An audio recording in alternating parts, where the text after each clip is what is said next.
ओम शांति।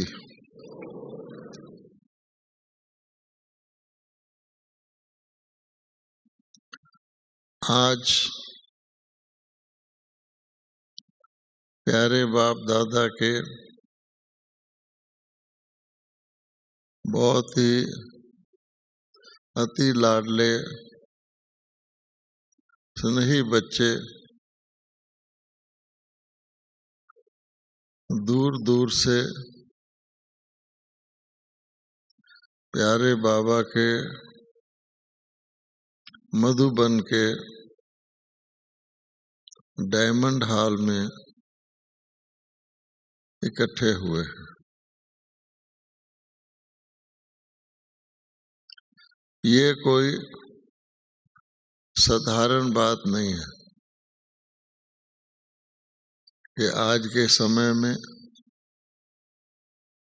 इतनी लगन से बाप के घर या अपने घर, जबकि अभी समय भी पूरा होता जा रहा है, तो भाग्यशाली बच्चे, डायमंड समान बनने वाले बच्चे डायमंड युग में यहाँ पर इकट्ठे हुए हैं। नाम उसका रख दिया भट्टी। अब भट्टी सुनकर के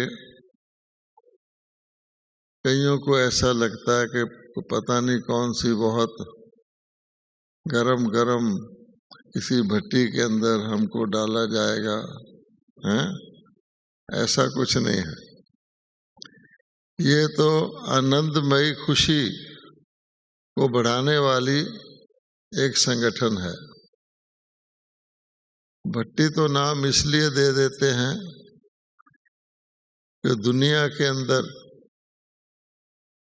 किसी रंग को पक्का करना हो तो उसको कपड़े वगैरह को भट्टी में डाल के पकाते हैं रंग में, तो पक्का रंग लग जाए, इसलिए उसका नाम भट्टी रखा हो, यानी पक्के होने के लिए।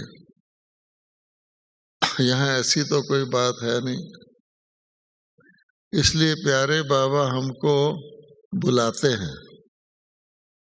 हम सोचे कि हम आ गए, नहीं।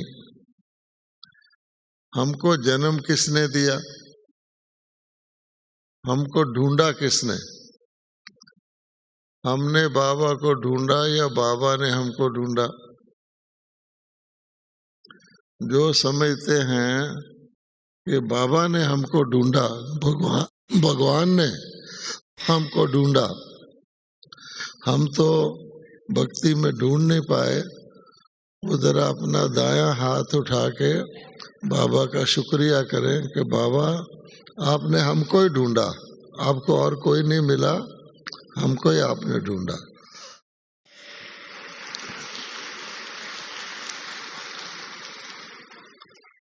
अब आप सोचिए, एक गीत भी बना हुआ है, जाने क्या देखा मुझ में, है? भगवान ने हम में क्या देखा जो ढूंढ लिया, खास और इकट्ठे किया?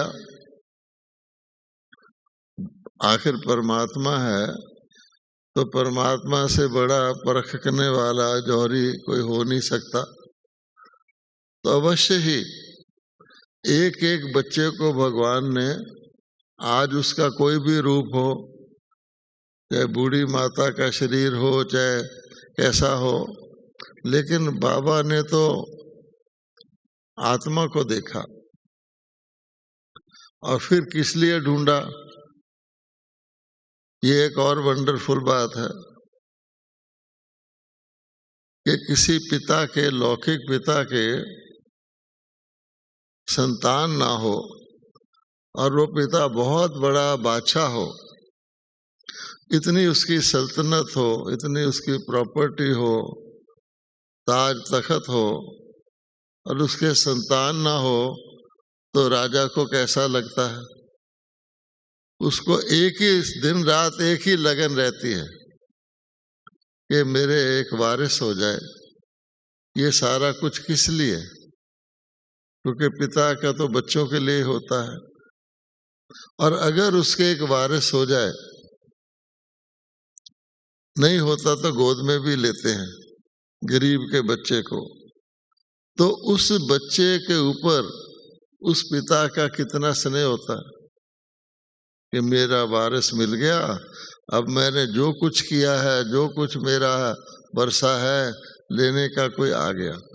उसको वो आंख से ओझल नहीं होने देता, उसको बचा बचा के रखता है कि कहीं ये वारिस खो गया फिर क्या होगा। उसके प्राण उस बच्चे में चले जाते हैं। अब यहाँ पर है तो परमपिता, परमपिता के पास वर्षा भी कितना है। आप सोच सकते हैं कि परमपिता के पास तो सागर है, वो इतना वर्षा है, इतना वर्षा है जो हम सब जानते हैं। हर प्रकार का वर्षा है जो हम अनेक जन्म उसको लेकर के आराम से बैठ सकते हैं। और उस पिता को केवल 5000 वर्ष लगते हैं सिर्फ बच्चे को पाने में। किसी पिता का बच्चा 5000 वर्ष के बाद मिले, आप सोचो, और उसको प्रॉपर्टी इतनी हो कि उसको प्यार इतना हो जैसे लौकिक पिता एक बच्चे को करता है, बड़ा महाराजा, वो तो परमात्मा है, और उसको 5000 वर्ष का प्यार थोड़े से समय में देना हो। ऐसे भी नहीं कि 5000 वर्ष का प्यार एक पूरे युग में संगम पर ही देना हो। तो आप सोचिए कितना प्यार वो हर बच्चे को करता होगा, और कितना उसको कि मैं इसको सारा कुछ दे दूं। और फिर वो सर्वशक्तिवान हो, बच्चे को तो कुछ भी नहीं करना, केवल यही उसका पद्मा पदम भाग्य के बाबा ने हमको चुन लिया। इसलिए बाबा हमेशा कहते हैं कि अभिमान नहीं, अभिमान तो देवभान वालों को आता, अहंकार नहीं, लेकिन एक रूहानी नशा, एक रूहानी फख्र हर बच्चा ये स्मृति करके रखे कि आज की दुनिया वाले तो जानते नहीं हम कौन हैं और हम क्या बनने वाले हैं, लेकिन बाबा जानता है। और बाबा ने अपने उन अधिकारी पद्मा पदम भाग्यशाली बच्चों को बुलाया है। आप ऐसे नहीं समझना हम आए हैं, ये भी बात है। जब से हमने जन्म लिया हमारा ध्यान कौन रखता है? बच्चे का ध्यान पिता रखता है या पिता का ध्यान बच्चे रखते हैं? छोटे छोटे बच्चे जो हैं, जिनको अपने अगले पिछले जन्मों का भी नहीं पता, जो अपने आप को किसी न किसी प्रकार से असमर्थ मानते हैं, चाहे वो शरीर से हो, मन से हो, किसी चीज से भी हो, क्योंकि कलयुग में तो संपन्न नहीं है। तो इसलिए केवल आप 10 सेकंड के लिए वो स्मृति अपनी लाइए सामने, वाह बाबा, सारी दुनिया की आत्माओं को लाइए, आज के युग को लाइए, और बाबा ने हमको चुन के इकट्ठे किया है, यहाँ क्या देने के लिए इकट्ठे किया है? आप सोचिए जरा। हम उसको भट्टी कह रहे हैं, अर्थात हमको माला माल। और क्योंकि आज भी मुरली में था अविनाशी, वो अविनाशी बाप है और हम अविनाशी आत्माएं हैं। यहाँ शरीरों की बात नहीं हो रही है। तो अविनाशी आत्माओं के बैंक में, अर्थात आत्मा के अंदर अविनाशी बैंक में भगवान क्या भरने वाला है? और वो ऑलमाइटी है, ओशन है कि बाप के रूप से दाता, किस चीज का दाता, कि जो दुनिया में किसी के पास वो चीज है ही नहीं और उसके पास है। बाप समान अर्थात संगम पर हम आद मध्य अंत को जानने वाले हैं कि नहीं? हम तीनों लोकों को जानने वाले हैं, तीनों कालों को जानने वाले हैं, सारे चक्कर की कहानी को जानने वाले हैं। तो हमको वो ज्ञान का खजाना देता है और दुनिया में भी मानते हैं कि सबसे बड़ा खजाना ज्ञान का है, बिना ज्ञान गति नहीं। छोटी मोटी पढ़ाई पढ़ के भी लोग कुछ बन जाते हैं, ये तो भगवान का ज्ञान है। और बच्चों की झोली बाबा ने, बुद्धि रूपी झोली, वर्षों से एक एक ज्ञान का ड्रॉप ड्रॉप डाल के कितनी भर दी है। फिर कहता है कि ये नहीं, सिर्फ मैं दाता हूं, फिर भाग्य विधाता हूं। भाग्य विधाता का काम टीचर के तौर पे करते हैं कि कितना भी धनवान हो, राजकुमार हो, अगर उसके अंदर क्वालिफिकेशन नहीं है, इतनी उसके अंदर विजडम नहीं है कि वो उस इतनी बड़ी जायदाद को संभाल सके, अच्छी तरह से उसको यूज कर सके, सदुपयोग कर सके, तो कुछ फायदा नहीं। इसलिए बाबा बाप के रूप में तो जन्म लेते ही वर्षा दे देता है, लेकिन टीचर के रूप में पढ़ा पढ़ा कर कहाँ हमारे संस्कार देवता के कलयुगी बन गए, हद के बन गए, संकुचित बन गए, पुराने हो गए, तंग करने वाले बन गए। आज हम किससे तंग हैं? अपने संस्कारों से तंग है, पुराने संस्कारों से। गीता में लिखा हुआ है कि आत्मा ही अपना मित्र है, आत्मा ही अपना शत्रु है। तो शत्रु किस रूप से है? कि जो हमारे अंदर संस्कार तंग करने वाले हैं, वो हमें बीच बीच में आके डिस्टर्ब करते रहते हैं। भगवान के सामने भी अंदर से तंग करते हैं। उसको चेंज करने के लिए कि उनको ऐसे संस्कार बना दें जिसको दैवी संस्कार, श्रेष्ठ संस्कार कहते हैं। सुख देने वाले संस्कार, सुख की दुनिया में ले जाने वाले संस्कार, वो चाहिए कि नहीं? अगर सुख की दुनिया में कोई दुख के संस्कार वाला चला जाएगा, उसको सुख महसूस ही नहीं होगा। इसलिए इतने वर्ष बाबा ने हमको लायक बनाया, अर्थात लायक का मतलब है गुणवान बनाया।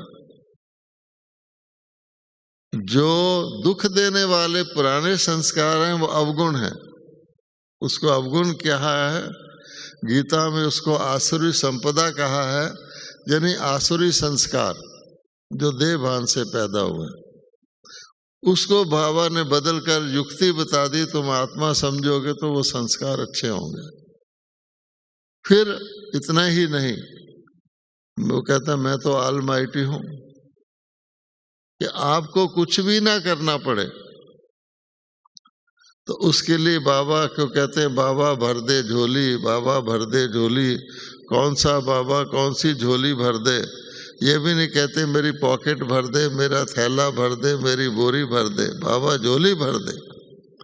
वो किस चीज से? जो उसका तीसरा रूप है, वरदानों से, सतगुरु रूप। तो दुनिया के अंदर, सारे कल्प के अंदर ना तो कोई ऐसा बाप हुआ है, ना ऐसा टीचर हुआ है, और ना ऐसा सतगुरु हुआ है जो इतना ऊंचे से ऊंचा, ऊंचे से ऊंचा हो। और ना उसके ऐसे वारिस हुए हैं जो बिल्कुल खाली खंटाल, दरिद्र नारायण, कलयुग में, तमोगुण में उसका सब कुछ दिया हुआ लुटा फुटा कर बैठे हैं। तो बाबा इसीलिए उसको भगवान कहते हैं कि बिल्कुल गरीब नवाज, जिसको दुनिया कुछ समझती नहीं, अब हम लोग जाके कहीं खड़े हो जाए किसी शहर में, कोई समझेगा ये लोग कौन है? नहीं, वो समझेगा तो साधारण लोग हैं, आज के नामी गिरामी दूसरे हैं। पर बाबा कहता है मेरे नामी गिरामी दूसरे हैं।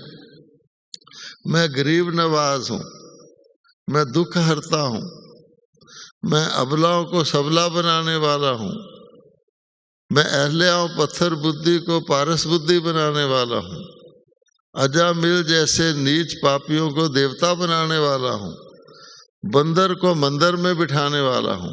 ऐसा भगवान है हमारा। आप सोचो तो सही। और फिर ऐसे नहीं कि मैं भगवान हूँ, आप बच्चे हो, तुमको रास्ता बता दिया, जाओ। रास्ता बता दिया कि मधुबन से बॉम्बे कैसे जाते हैं, अहमदाबाद कैसे जाते हैं, दिल्ली कैसे जाते हैं, बस जाओ। नहीं, छोटा बच्चा क्या जा सकता है? तो बाबा सिर्फ रास्ता नहीं बताते, बल्कि हमको गोद में बिठाकर, शारीरिक रूप से हम कहते हैं, नैनों में बिठाकर, दिल तख्त में बिठाकर, उड़न खटोले में बिठाकर, उड़ाकर हमको साथ ले जाके मंजिल के ऊपर गेट पे खड़ा करते हैं कि अब मैं गेट खोलूंगा तो तुम एंट्री कर सकते हो। ऐसा कोई देखा? दुनिया में भी पढ़ा लिखा के छोड़ देते हैं, जाओ नौकरी ढूंढो। यहाँ ऐसे नहीं है। कहाँ से पकड़कर कहाँ तक पूरी गारंटी है उसकी। इसलिए मैं तो ये मानता हूँ कि आज हम जहाँ इकट्ठे भी हुए हैं तो भले हम समझते हैं हम आए, लेकिन जैसे वो माता के गीत गाते हैं ना, माँ का बुलावा आया है तो हम आए हैं। तो यहाँ हम क्यों आए हैं कि बाप का बुलावा आया है। बाप ने हमें सूक्ष्म निमंत्रण भेजा है और इस निमंत्रण को हमने स्वीकार किया है। बाबा कहता है मैं इतना बच्चों के लिए ऐसे बन जाता हूँ जैसे कोई गुड़िया होती है कि स्वीकार करो, अमृत वेले मैं शक्तियाँ भरता हूँ, बच्चे स्वीकार करो। यहाँ तक। और सचमुच हम कहते हैं बाबा जादूगर है। बाबा कहता है मैं तो हूँ या नहीं हूँ, तुम जादूगर हो। क्या लिख के प्रोग्राम बना के भेजते हैं भगवान को कि भगवान जी आप फलाने दिन आइए, हम उसको बाबा का दिन कहते हैं। दुनिया में कोई प्राइम मिनिस्टर को भी प्रोग्राम बना के भेजे, यदि फलाने दिन हमारे पास आना, वो कहेगा प्राइम मिनिस्टर मैं हूँ या तू है नहीं? अच्छा, हम क्या करते हैं, बकायदा प्रोग्राम बना के दिन फिक्स करके भेजते हैं। फिर आपको ये करना है, ये करना है, पार्टी से मिलना है। अच्छा, तो हम बाबा को, बाबा करता रहता है, शिव बाबा भी करता रहता और उसका जो रथ है वो भी करता रहता है। तो आप देखिए कि हमने बाबा को क्या बना रखा है। अगर कोई कष्ट आ जाए, कोई माया भी आ जाए तो क्या कहते हैं, बाबा आपका काम है मेरी माया को दूर करना, मैं तो आपका बन गया ना। अच्छा, कुछ भी हो जाए, यानी पढ़ाना भी आपका काम है, पेपर भी देना आपका काम है मेरे। बाबा फिर भी करता रहता। तो दुनिया में देखो भक्ति में कितना घिसते थे अपने आप को, हैं। एक वरदान पाने के लिए कितना तरसते थे, पर बुद्धि ठीक ना होने के कारण वरदान को भी उल्टा यूज कर लेते थे। और यहाँ बाबा कहता है तुम्हारे वरदानों की माला है, एक एक वरदान घुमाते जाओ तो देखो कि सारे कल्प में किसी को इतने वरदान मिले हैं। और किसके द्वारा? यहाँ तो भारत सरकार के द्वारा किसी को कुछ पद्माश्री मिल जाए तो नाम के साथ लगा के लिखता फिरता है। हाँ, कोई डॉक्टरेट की डिग्री को वैल्यू देता है। बाबा कहता है मेरे बच्चे तो डिग्रियां फाड़ के आए हुए हैं क्योंकि बीके से बड़ी डिग्री और कौन सी है। जिसको ब्रह्मा कुमार ब्रह्मा कुमारी की डिग्री मिल गई, अब भगवान के द्वारा वो कहते फलानी यूनिवर्सिटी, किसी यूनिवर्सिटियों को तो नाम भी नहीं लोगों को पता, कागज का टुकड़ा लेके रख लो। लेकिन यहाँ तो चैतन्य और उस डिग्री का जो प्राप्ति है वो कौन सी है। सूर्यवंशी देवी देवता, इतने युगों के लिए चंद्रवंशी देवी देवता, कितने जन्म, और वहाँ की सीन जरा सामने लाएं तो स्वर्ग का नाम सुनते ही हर एक के मुख में पानी आ जाता है। स्वर्ग, और ये है नरक। अब बताओ कि आपको स्वर्ग का बाबा ने जन्म लेते ही, मर्जीवा जन्म लेते ही पासपोर्ट दे दिया कि कोई भी मेरा ब्राह्मण बच्चा जन्मेगा स्वर्ग में जरूर आएगा, देवता जरूर कहलाएगा। देवताओं की श्रेणी अलग है, बाकी सबको उस तरफ लगा दो। और ज्ञान कितना सिंपल, सच्चाई कि तुम आत्मा हो। अब बताओ तुम आत्मा हो, सुनते ही कितना फायदा हो जाता है। शरीर समझेंगे, जो कुछ इकट्ठा करेंगे हर वक्त डर रहेगा। तो आप देखेंगे कि बाबा तो चाहता है कि मेरे बच्चे मेरे से जुदा ही ना हो, जिसको बाबा नैनो के नूर कहता है, दिल तख्त के अधिकारी कहता है। और इतना बड़ा तख्त है कि सारे ही बच्चे बाबा कहते उसमें बैठ सकते हैं। यहाँ तो फिर भी कुर्सियाँ छोटी छोटी हैं, वहाँ बाबा कहता है जितना समय चाहो बैठे रहो। यहाँ तो हमारे पीरियड फिक्स होते हैं, बाबा का भी हम टाइम फिक्स कर देते हैं, इतने बजे बाबा चले जाना, भोजन का टाइम हो गया। तो इसलिए आत्मा के रूप से बाबा कहता फ्री पंछी हैं। ब्रह्मा बाबा भी क्यों अव्यक्त हुआ, ब्रह्मा बाबा ने साफ कहा है कि मैं ब्रह्मा बाबा हूँ, मुझे सारी दुनिया की आत्माओं को ज्ञान देने की, परिचय देने की जिम्मेवारी है।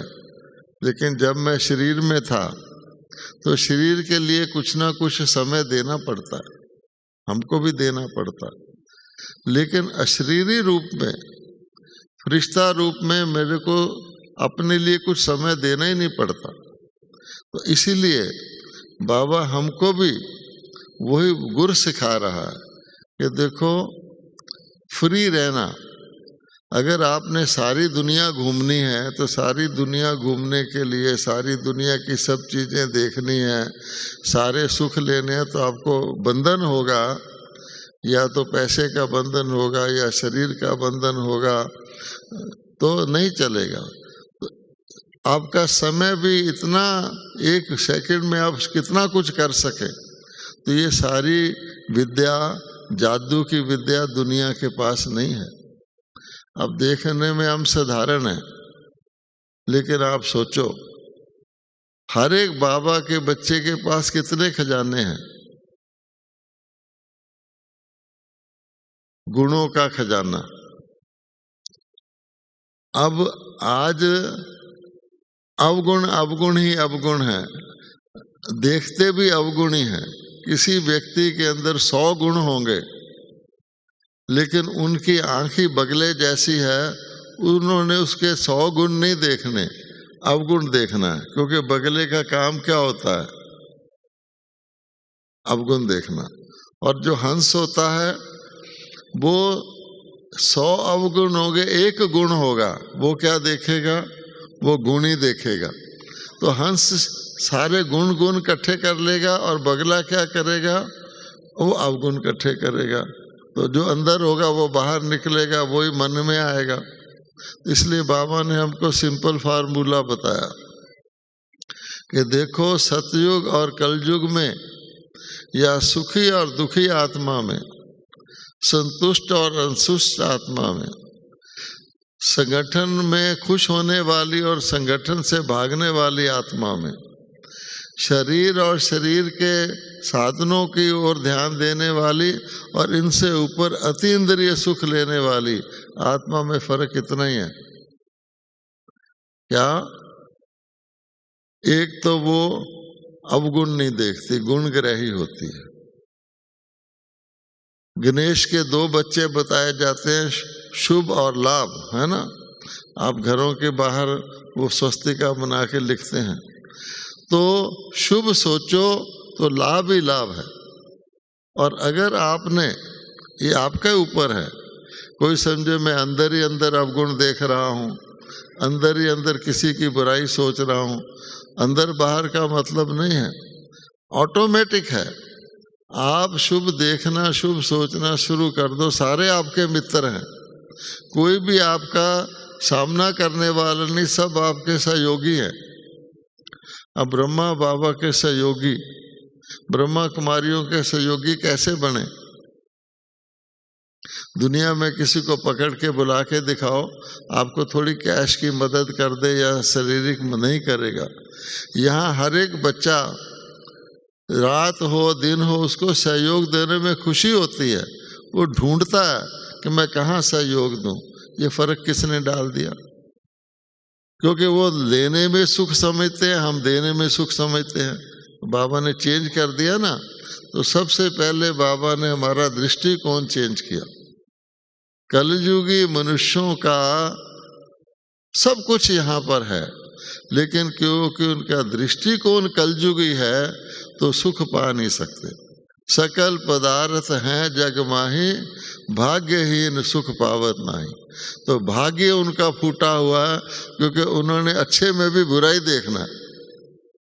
कोई व्यक्ति कूड़े का व्यापारी होगा तो वो तो कूड़ा ही ढूंढेगा ना, जो हीरे का व्यापारी होगा वो हीरा ढूंढेगा। तो बाबा ने हमको ऐसे नहीं डायमंड हॉल में बिठाया, ऐसे नहीं कहता आप डायमंड हो, यानी सर्व गुण संपन्न, एक भी गुण कम ना हो। अगर 1-2 कम हो गए तो त्रेता में जाना पड़ेगा। अच्छा, फिर सर्वशक्ति संपन्न, अब ये भी वंडरफुल बात है। मास्टर सर्वशक्तिवान, जिसके बाप के पास सर्व शक्तियां हैं, बच्चे में तो आएंगी ही, लेकिन वो शक्तियां कौन सी हैं, ये भी वंडरफुल है। आप सारी गीता पढ़ लो, सारी गीता में जहाँ पांडवों का नाम आएगा उसके साथ दिव्य लिखा होगा।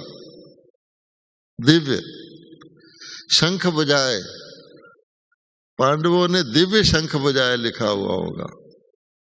शस्त्र उठाए, पांडवों ने दिव्य शस्त्र उठाए लिखा हुआ होगा। विराट रूप देखा, पांडवों ने दिव्य दृष्टि से देखा।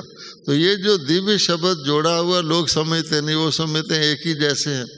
तो हमारे हथियार, जो आज भी शक्तियों को अनेक हथियार दिए जाते हैं, वो सारे हथियार अलंकारिक हैं, अर्थात वो दिव्य हथियार हैं। और दिव्य अस्त्र शस्त्र बड़े वंडरफुल होते हैं। लोग समझते हैं क्रोध बड़ा शस्त्र है ना, कि क्रोध करेंगे, किसी को डरा देंगे, लाल आंख दिखाएंगे, दबा देंगे, वो थर थर कांपेगा, हम तेरा ये कर देंगे। जैसे असुरों के फोटो होते हैं कि नहीं, बड़ी बड़ी मूछों वाले, डराने वाले, बच्चे भी रो पड़ते हैं। अच्छा, बाबा के बच्चों का दिव्य अस्त्र क्या है क्रोध के खिलाफ? क्षमा, दया, तरस, नम्रता, फराख दिल, माफ करना। अब बताओ, तो इस अस्त्र के आगे तो कोई शस्त्र टिक ही नहीं सकता। आप लड़ाई कर लो, एक जीत जाएगा तो लड़ाई शुरू, दूसरा कहेगा मैं इसको जीतता हूँ, फिर वो जीतेगा, वो एंड नहीं होगा। आप एक बारी फॉरगिव एंड फॉरगेट कर दो, ये छोड़ो, माफ किया, छुट्टी। किसी से आप ऐसे ही सॉरी कह दो तो कहते हैं अच्छा कोई बात नहीं। दुनिया में भी है, तो हम तो दिल से ही करते हैं, तो आपका दुश्मन कौन बनेगा? सारे मित्र बन जाएंगे। तो देवता का यही होता है। इसी प्रकार से लोभ को देख लो। लोग समझते हैं कि वाह मैं बहुत अक्लमंद हूँ। क्या अक्लमंद हूँ? कि सब कुछ इकट्ठा करता रहूँ, राइट तरीके से, रॉन्ग तरीके से, कम तोल के, झूठ बोल के, कुछ भी करके मैं इकट्ठा करता रहूं, मेरे पास बहुत हो जाएगा। इसको कहते हैं लोभ।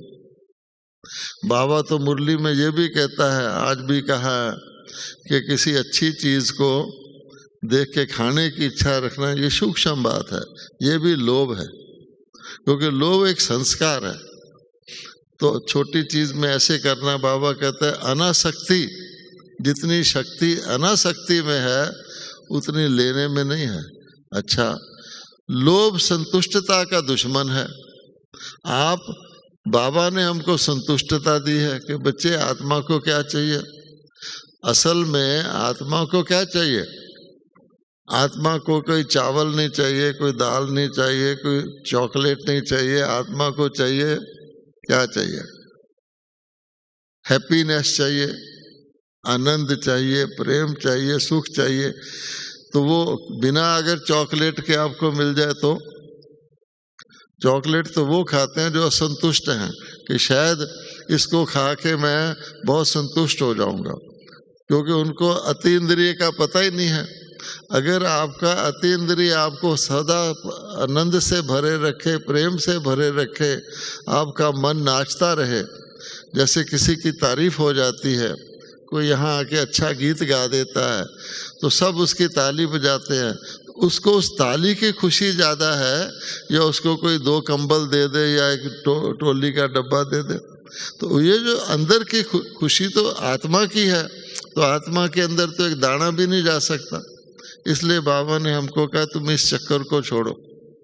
उस दुनिया में तुम्हें इतना अथाह होगा, तुमको इच्छा ही नहीं होगी। इसीलिए कहा गया इच्छा मात्रम अविद्या। हमारे को बाबा ने वंडरफुल बातें दी हुई हैं। इच्छा मात्रम अविद्या के इतनी चीजें कि तुमको इच्छा नाम की चीज ही ना हो। और यहाँ इस दुनिया में इच्छाएं, इतनी इच्छाएं हैं जो इच्छाएं व्यक्ति को परेशान कर देती है। अच्छा, फिर ब्राह्मणों का सफलता तुम्हारा जन्म सिद्ध अधिकार है, भगवान की गारंटी। आप बताओ, लोग सफलता के लिए ज्योतिषी के पास जाते हैं, मेहनत करते हैं। बाबा कहते हैं मेहनत, सफलता तुम्हारा जन्म सिद्ध अधिकार है कि सेवा में भी सफलता। शर्त यह है कि मेरी श्रीमत पर चलना है, मैं तुम्हें गाइड करूंगा। तो बाबा कहता राजा का बच्चा मेहनत नहीं करता, तुम भगवान के बच्चे होकर चाहे योग लगाने में, चाहे ज्ञान सुनाने में मेहनत करो नहीं।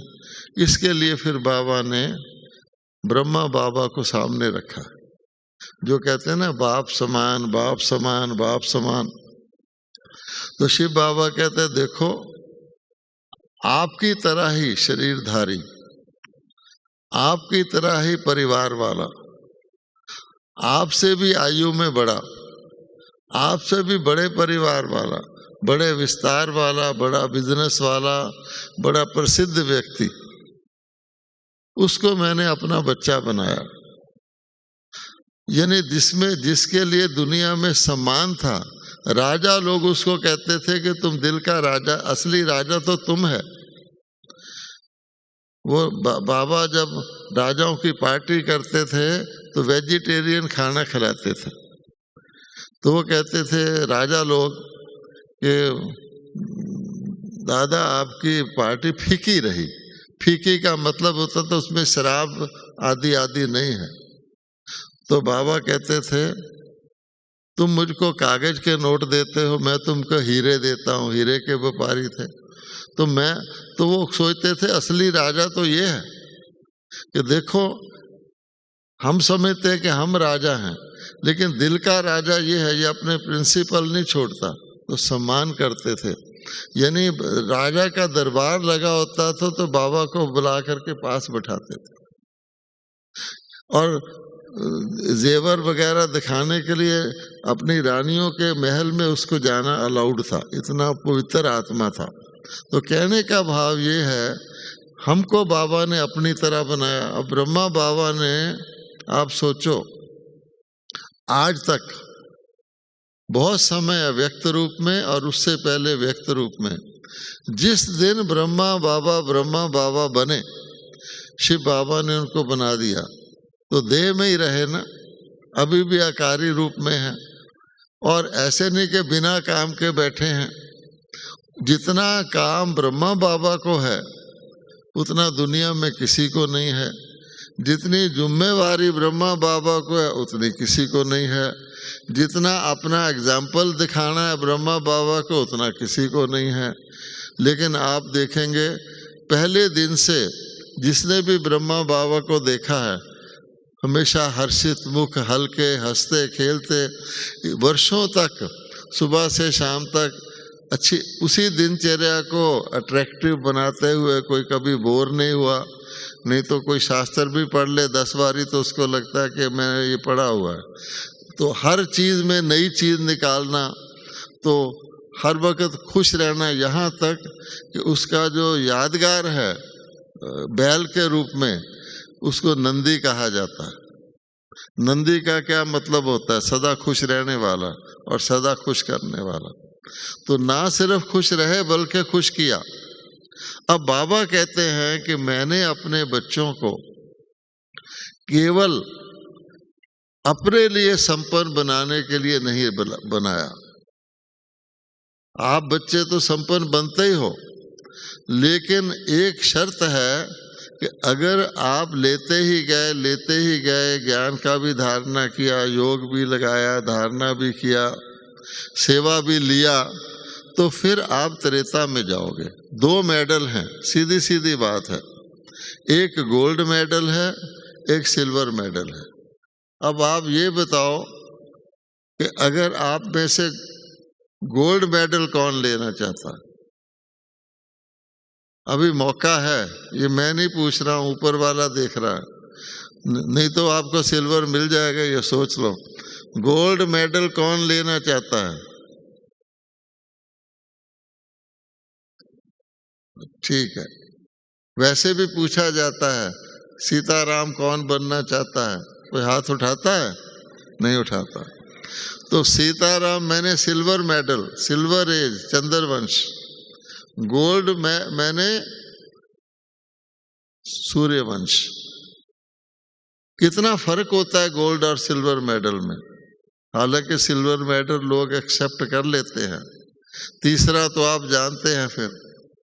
अच्छा, अब गोल्ड मेडल और सिल्वर मेडल में फर्क क्लियर होना चाहिए, और वो ये है जो 100 परिवर्तन करते हैं, जो अपने आप को अपना कल्याण करते हैं, सिर्फ वो सिल्वर मेडल के अधिकारी हैं। लेकिन जो दूसरों का कल्याण करते हैं वो गोल्ड मेडल के अधिकारी हैं।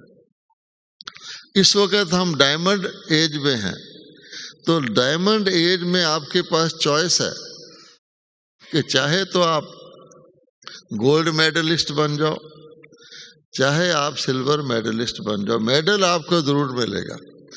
ये ऐसी बाबा की यूनिवर्सिटी है जिसके अंदर हर एक को मेडल मिलेगा ही मिलेगा, गोल्ड ले लो या सिल्वर ले लो।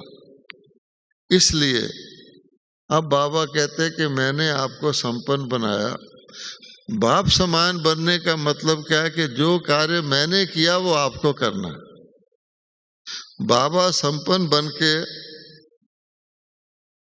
अन्य को संपन्न बना रहे हैं, अर्थात अन्य की सेवा कर रहे हैं। क्योंकि ये बड़ी गहरी बात है। किसी को भी बिना कुछ किए नहीं मिलता।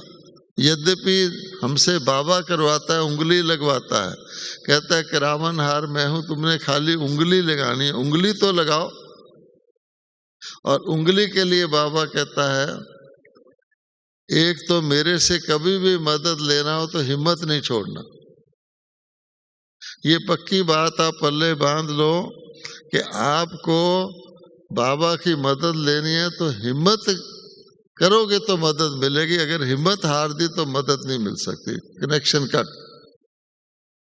दूसरी बात क्या है, जैसे हमने वरदान लेने हैं, हमने राइट डायरेक्शन लेनी है, तो बाबा कहता है उसके लिए मेरी श्रीमत है। श्रीमत में मनमत मिक्स मत करो।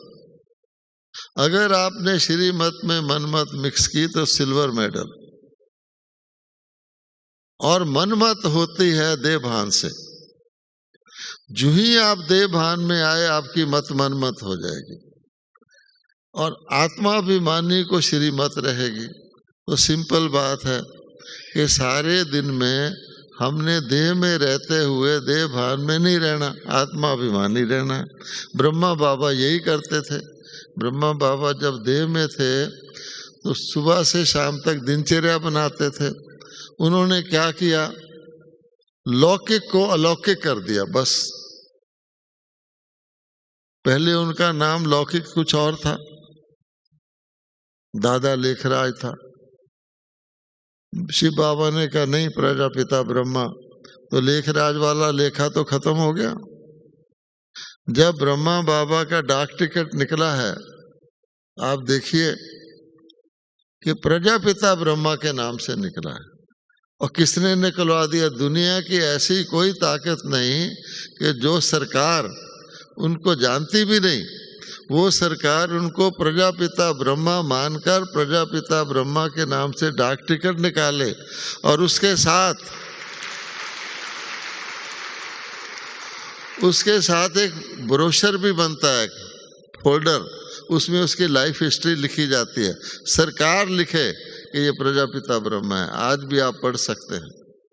उसके अलावा ताजा जानकी दादी का देख लो, ये कौन करता है? ये जानकी दादी जी का डाक टिकट उनके अगली एनिवर्सरी से पहले ही बाबा ने बनवा दिया। राज जोगनी दादी जानकी उस पर लिखा हुआ है। अब बताओ, तो ये बाबा की कमाल है ना। तो बाबा तो कुछ भी कर सकता है, क्योंकि उन आत्माओं का ऐसा पता हो या ना पता हो, उन आत्माओं की ऐसी शक्ति थी, उन्होंने ऐसी सेवा की कि दुनिया की कोई ताकत उनकी अधिकार को नहीं रोक सकती। आज भी लोग, चाहे वो ईसाई हो, चाहे वो मुसलमान हो, चाहे कोई हो, सारी दुनिया के लोग ब्रह्मा बाबा को अपना फर्स्ट पर्सन आदि देव बाबा आदम या एडम करके मानते हैं। मानते हैं कि नहीं मानते हैं? और ब्राह्मणों को भी मानते हैं साथ, हम लोगों को, क्योंकि ब्रह्मा ब्राह्मणों के साथ ही प्रकट हुए हैं। गीता में लिखा हुआ है, कल्प के आदि में ब्रह्मा जी के द्वारा शिव बाबा ने यज्ञ रचा प्रजा सहित, जिससे देवता उत्पन्न हुए। इससे ज्यादा क्लियर क्या हो सकता है? तो हमारा रोल क्या है? आज भी आप देखेंगे कि कोई भी काम होगा कलयुग में ब्राह्मण के द्वारा करवाएंगे, पूजा पाठ करेंगे। आज भी आप न्यूज़ सुन लीजिए कि मोदी जी की दीर्घ आयु के लिए 2 चीफ मिनिस्टर शिव की पूजा कर रहे हैं, मृत्युंजय महामृत्युंजय का जाप कर रहे हैं कि नहीं कर रहे हैं? तो इसलिए वो जो भारत की आध्यात्मिक शक्ति है, उसकी जड़ में ब्राह्मण है। ना ब्राह्मण के वो जप कर सकते हैं, ना मंदिर में एंटर हो सकते हैं, ना, तो इतनी शक्ति आज के ब्राह्मण में है, जबकि वो ब्राह्मण नहीं है। क्योंकि ब्राह्मण का कर्तव्य ही और था जो हम कर रहे हैं। तो इसलिए ब्रह्मा मुख वंशावली सच्चे ब्राह्मणों का अब क्या काम है? यज्ञ करना, ज्ञान यज्ञ करना। उसमें हमारा अपना भला आपे ही हो जाएगा, आपको दक्षिणा आपे ही मिल जाएगी। तो बाबा कहते हैं कि अपने ऊपर मेहनत करने की बजाय, जब बड़े बच्चे हो जाते हैं तो छोटे बच्चे को गोद में उठाते हैं, आप दूसरों की सेवा शुरू कर दो, आपकी आपे ही हो जाएगी, तो डबल फायदा हो जाएगा। तो वर्तमान समय बाप समान बनने का अर्थ क्या है? एक तो दूसरों की सेवा करनी है अब हमें, उसमें मनसा भी करनी है, वाचा भी करनी है, कर्मना भी करनी है, संबंध संपर्क से भी करनी है। उसकी डिटेल हम सब सुनते रहते हैं, लेकिन उसमें कैसे करनी है? तो बाबा कहते हैं चलन और चेहरे के द्वारा करनी, जो हर वक्त होती रहे। आप सो रहे हो तब भी आपकी सेवा हो रही हो, चल रहे हो तब भी हो रही हो, ट्रैवल कर रहे हो तब भी हो रही हो, यानी ऑटोमेटिक सेवा होती जाए। जैसे एक दीपक होता है, वो ऑटोमेटिक रोशनी देता रहता है और दीपक पर पतंगे आप ही आके जलते रहते हैं। आप सोचो, ये भी एक वंडर है कि पतंगों को क्या पड़ी है, कि आकर उसकी रोशनी में अपनी जान दे देते हैं। एक यादगार है कि जो अलादीन के चिराग हैं, हम सब कौन हैं आपको पता है? हम अलादीन के सच्चे चिराग हैं। अल्लाह मैंने भगवान, दीन मैंने धर्म और चिराग मैंने आत्मा।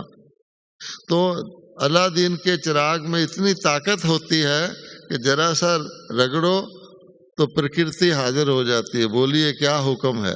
तो प्रकृति आपकी दासी। आपको कोई चीज मांगने का, तो बाबा कहता है ब्राह्मण मांगना और ब्राह्मण का सवाल ही नहीं, देने वाले। इसलिए हम सबको बहुत फख्र होना चाहिए। हमको अव्यक्त बाबा को फॉलो करना है। तो जैसे वो फरिश्ता है ना, अव्यक्त बाबा फरिश्ता है, तो बाबा कहता है मैंने भी यहाँ धरती पर फरिश्ता बन के काम किया, कि शरीर के अंदर मैं फरिश्ता आत्मा हूँ, मैं ही शरीर को चलाती हूँ, लाइट हूँ। आत्मा रोशनी वाली भी और हल्की भी है, और हल्के रहने का एक ही तरीका है, मैं जो है वो आपको भारी कर देगी। मैं शरीर भारी कर देगा। मेरे शरीर के साथ फिर सब कुछ जोड़ते जाओ।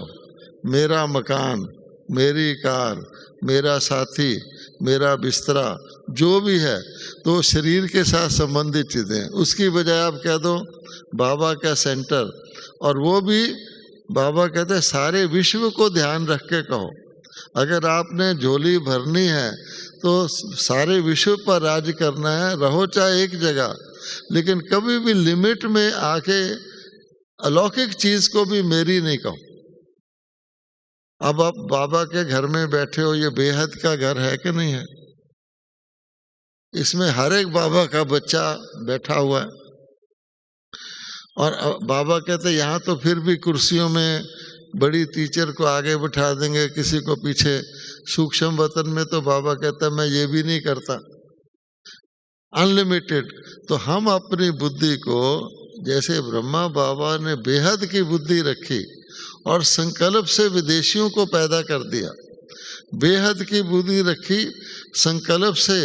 जब दोपहर के लिए भोजन के लिए पैसा नहीं था तो संकल्प से वो भी ले आया। टेस्ट बाबा ने सारे लिए। कुछ भी हुआ बाबा ने संकल्प से सबको कह दिया, चाहे बीमार है चाहे ठीक है, इसको छाछ और ढोडा खाना है, निश्चय बिठाने के लिए। तो वो निश्चय हम अपने अंदर सदा रखें। निश्चय आत्मक बुद्धि व्यजंती। और बाबा ने एक शिव बाबा के निश्चय पर, ब्रह्मा बाबा अकेला, सारी फैमिली भी उसकी अलग, सारे रिश्तेदार अलग, संबंधी, सोसाइटी सब उसका दुश्मन, लेकिन निश्चय है कि मैं शिव बाबा का हूँ। तो कर करके देखो, निश्चय का टेस्ट जरूर होता है। तो बाबा ने कहा शारीरिक रोग को भी खत्म कर लिया, कर्म योग, कर्म भोग को कर्म योग से खत्म कर लिया। ये परिस्थितियां आएंगी, यही हमारा निश्चय है।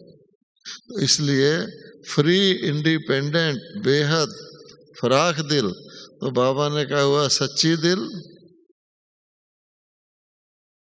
साफ दिल और फराख दिल, ये तीन हमारी चीजें हैं। शुभ भावना, शुभ कामना हमारा मंत्र है, हल्के रहना हमारा अधिकार है। अब आप बताइए, आप सब हल्के रहेंगे? भट्टी का मतलब ये हल्के रहना। भक्ति का मतलब कोई गरम गरम चीज नहीं है जिसमें आपको डाल दिया जाएगा। सब हल्के रहेंगे तो हाथ उठाइए जरा, पूरा करें। Very good. देखो तो सब यहाँ से गोल्ड मेडल वाले हैं, सिल्वर मेडल वाले कोई और होंगे, हम नहीं हैं। ओम शांति।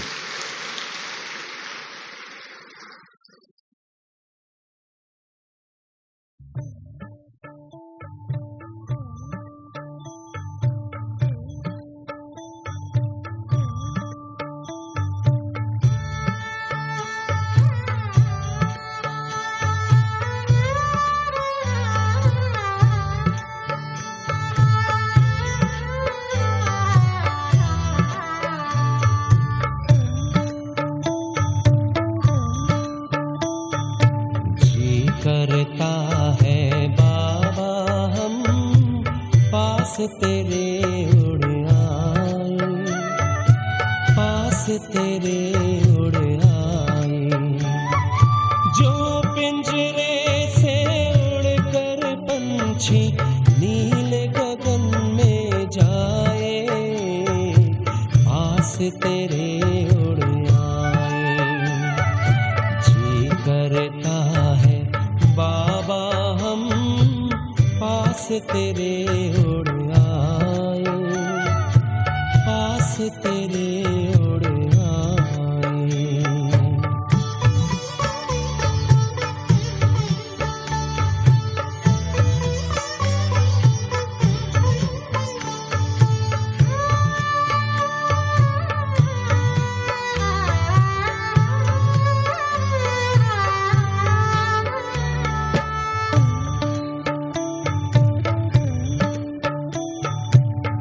कोई शय ना भाती है अब, याद घर की आती है। करे इशारा किरण तुम्हारी, जैसे हमें बुलाती है। तेरी याद में समा के हम तो तुम सा ही बन जाए, पास तेरे उड़ आए, पास तेरे उड़ आए।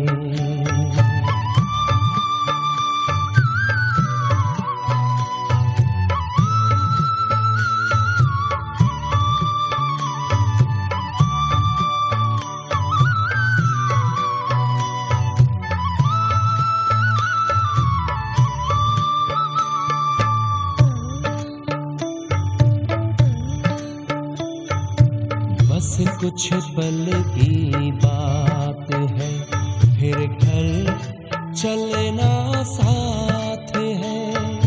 हाथ में हाथ तुम्हारे बाबा, प्यार की बरसात है।